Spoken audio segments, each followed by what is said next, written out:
মোহনবাগান আর ইস্টবেঙ্গল খেলায় মোহনবাগান অধিকাংশ সময় হারতো এবং বাঙালদের লড়াকু মানসিকতার কাছে মোহনবাগান পরাজিত হতো। সেই সময় আমার মনে হয় টুটু বোস এবং অঞ্জন মিত্র মোহনবাগানের মধ্যে একটা জেতার মানসিকতা নিয়ে এসেছিলেন।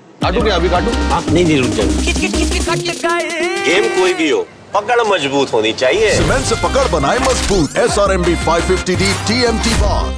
টুটুদা খুব জলি মানুষ ছিলেন, আমরা জানি যে খুব রসিক ছিলেন আর মোহনবাগান অন্তর প্রাণ ছিল। এমন একটা সময় যখন মোহনবাগান আর ইস্টবেঙ্গল খেলায় মোহনবাগান অধিকাংশ সময় হারতো এবং বাঙালদের লড়াকু মানসিকতার কাছে মোহনবাগান পরাজিত হতো। সেই সময় আমার মনে হয় টুটু বোস এবং অঞ্জন মিত্র মোহনবাগানের মধ্যে একটা জেতার মানসিকতা নিয়ে এসেছিলেন। অনেকগুলো প্রথম কাজ তারা দুজন করেছেন মোহনবাগানের জন্য। অবশ্যই তার জন্য প্রথম বিদেশি খেলানো, প্রথম স্পন্সরশিপ আনা এবং এছাড়াও বিভিন্ন সময় যখন যেমনভাবে মোহনবাগানের প্রয়োজন হয়েছে অ্যাডমিনিস্ট্রেশনে অঞ্জন মিত্র দেখেছেন এবং ফাইন্যান্সের ক্ষেত্রে টুটু বসু দেখেছেন।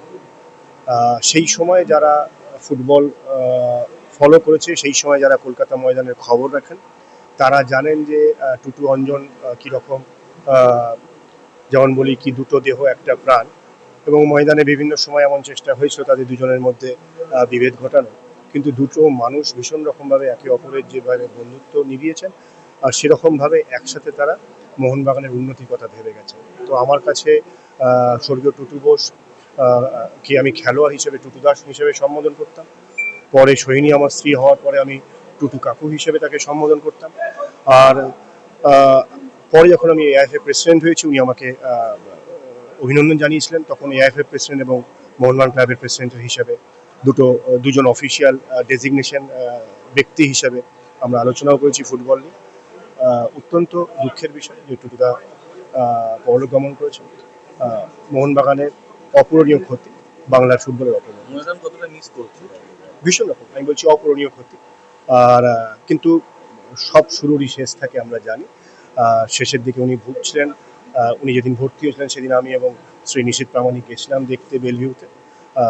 আমার প্রার্থনা তার আত্মা শান্তি পায়, তার আত্মা শান্তি। একটা স্মরণীয় ঘটনা যদি বলতে পারবেন। আমি বললাম সবই যে ঘটনাগুলো বললাম, আমার মনে হয় যে মোহনবাগানীদের কাছে প্রত্যেকেই জানেন, যারা মোহনবাগানকে ফলো করেন, বাংলাকে ফলো করেন, তারা জানেন যে টুটুদার কি অবদান রয়েছে। Extra time.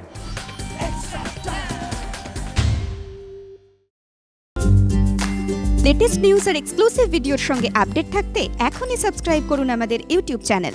বেল আইকনে ক্লিক করতে ভুলবেন না যেন।